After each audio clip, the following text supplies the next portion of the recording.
का जेई का एग्जामिनेशन समाप्त हो चुका है। मतलब सेशन 1 का एग्जामिनेशन समाप्त हो चुका है। अब मैक्सिमम स्टूडेंट के मन में क्वेरी होगा कि कौन से शिफ्ट का पेपर टफ आया था, कौन से शिफ्ट का पेपर आसान आया था।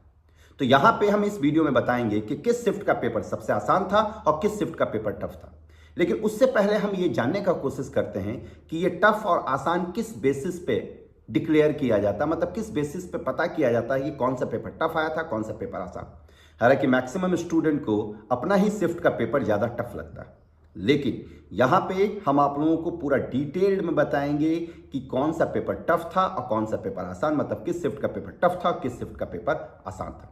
सबसे पहले हम ये जानने का कोशिश करते हैं कि टफ और आसान किस बेसिस पे डिक्लेयर किया जाता है, किस बेसिस पे पता किया जाता है। तो टफ और आसान पता करने के पीछे बहुत सारे वजह होते हैं। पहला, पेपर कितना लेंदी था। लेंदी के बेसिस पे भी टफ और आसान डिक्लेयर होता है।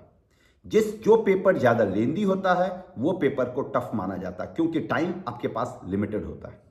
दूसरा, कि क्वेश्चन जो आया है वो कैसे टॉपिक से आया। मतलब कुछ टॉपिक ऐसा होता है जो कि अनएक्सपेक्टेड टॉपिक होता है, जिससे क्वेश्चन जनरली नहीं पूछा जाता, और कुछ टॉपिक ऐसा होता है जिससे क्वेश्चन पूछा ही जाता है। तो जरा सोचिए, जो जनरल टॉपिक है कि इससे आएगा ही आएगा क्वेश्चन, उसको स्टूडेंट अच्छे से करके जाते हैं। तो अगर उससे थोड़ा टफ क्वेश्चन भी आ जाए तो स्टूडेंट उसको बना सकते हैं, क्योंकि वो टॉपिक अच्छे से स्टूडेंट करके गए होंगे। लेकिन कुछ टॉपिक ऐसा होता है जो एकदम अनएक्सपेक्टेड टॉपिक होता है। अगर उस टॉपिक से क्वेश्चन, आसान क्वेश्चन भी आ जाता है, तो वो चांसेस कम होता है कि वो स्टूडेंट से बने, क्योंकि वो टॉपिक को जनरली स्टूडेंट छोड़ के जाते हैं, क्योंकि उन्हें लगता है कि इस टॉपिक से कभी क्वेश्चन नहीं पूछा जाएगा। तो दो तो ये हो गया। तीसरा, कोई कोई क्वेश्चन सिंगल चैप्टर बेस्ड होता है कि डायरेक्ट एक ही चैप्टर से क्वेश्चन आ गया, और कोई कोई क्वेश्चन होता है जिसमें 2 चैप्टर या 3 चैप्टर का कंसेप्ट होता है। तो 2 चैप्टर या 3 चैप्टर का कंसेप्ट अगर किसी क्वेश्चन में है, मतलब उस क्वेश्चन को बनाने के लिए आपको दोनों चैप्टर और तीनों चैप्टर का कंसेप्ट आना चाहिए। अगर दोनों चैप्टर या तीनों चैप्टर का कंसेप्ट आपको नहीं आता है तो आपसे नहीं बनेगा। जैसे एक क्वेश्चन मैथ्स में ही पूछा गया था, एक क्वेश्चन में इंटीग्रेशन का भी यूज था और ऑर्थोगोनल का भी यूज था।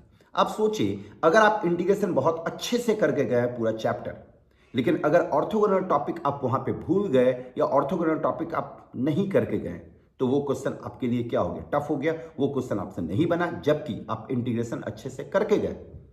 और कोई स्टूडेंट अगर ऐसा है जो केवल ऑर्थोगोनल करके गया है और ऑर्थोगोनल से एक क्वेश्चन डायरेक्ट भी था, और कोई स्टूडेंट ऐसा है जो केवल ऑर्थोगोनल करके गया, इंटीग्रेशन करके नहीं भी गया, तो गौर करें, वो ऑर्थोगोनल का जो डायरेक्ट क्वेश्चन था उसको तो आसानी से स्टूडेंट कर लेगा। बल्कि ऑर्थोगोनल जो है वो केवल एक टॉपिक है और इंटीग्रेशन जो है वो पूरा एक चैप्टर है।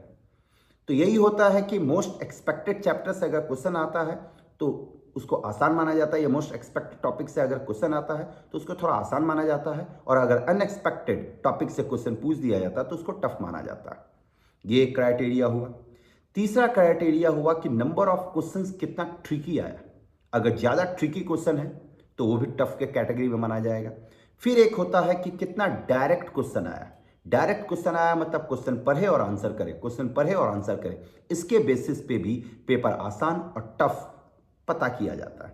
तो इन सारे क्राइटेरिया को देखते हुए जो जनवरी शिफ्ट में सबसे आसान पेपर आया था वो था 27 जनवरी शिफ्ट 1 का पेपर।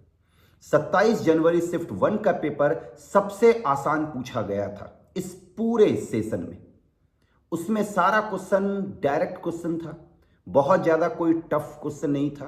और क्वेश्चन मैथ्स का पेपर ठीक है लेंदी तो था, बट उस शिफ्ट में लेंदी भी जो था वो और शिफ्ट के मुकाबले थोड़ा कम था।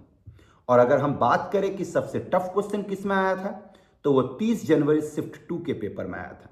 30 जनवरी शिफ्ट 2 का जो पेपर था वो सबसे टफ पेपर था अभी तक जनवरी सेशन में जितना भी शिफ्ट हुआ। वो सबसे टफ पेपर था 2024 जेई का। उसमें मैथ्स का पेपर लेंदी था, और फिजिक्स और केमिस्ट्री में भी कुछ क्वेश्चन अच्छा क्वेश्चन था, जिसको बनाने के लिए स्टूडेंट को अच्छा नॉलेज चाहिए उस टॉपिक से रिलेटेड। तो 27 जनवरी शिफ्ट 1 का पेपर आसान और 30 जनवरी शिफ्ट 2 का पेपर सबसे टफ था। लेकिन अगर हम बात करें ओवरऑल पेपर की, तो ओवरऑल पेपर जो आया था सारे शिफ्ट का वो ऑलमोस्ट एक जैसा था। थोड़ा थोड़ा फर्क था, 19-20 का डिफरेंस था। ऐसा नहीं था कि बहुत ज्यादा डिफरेंस है, 30 जनवरी शिफ्ट 2 का पेपर और अगर हम 27 जनवरी शिफ्ट 1 के पेपर को भी कंपेयर करें तो ऐसा नहीं कि बहुत ज़्यादा गैप था। इस बार जितना भी शिफ्ट का पेपर आया था उसका जो गैप था वो बहुत नैरो गैप था, बहुत कम गैप था। ये नहीं कि बहुत ज़्यादा किसी में टफ आ गया और बहुत कम किसी में टफ आ गया। तो शिफ्ट 1 का पेपर 30 जनवरी या 27 जनवरी शिफ्ट 1 का पेपर सबसे आसान और 30 जनवरी शिफ्ट 2 का पेपर सबसे टफ।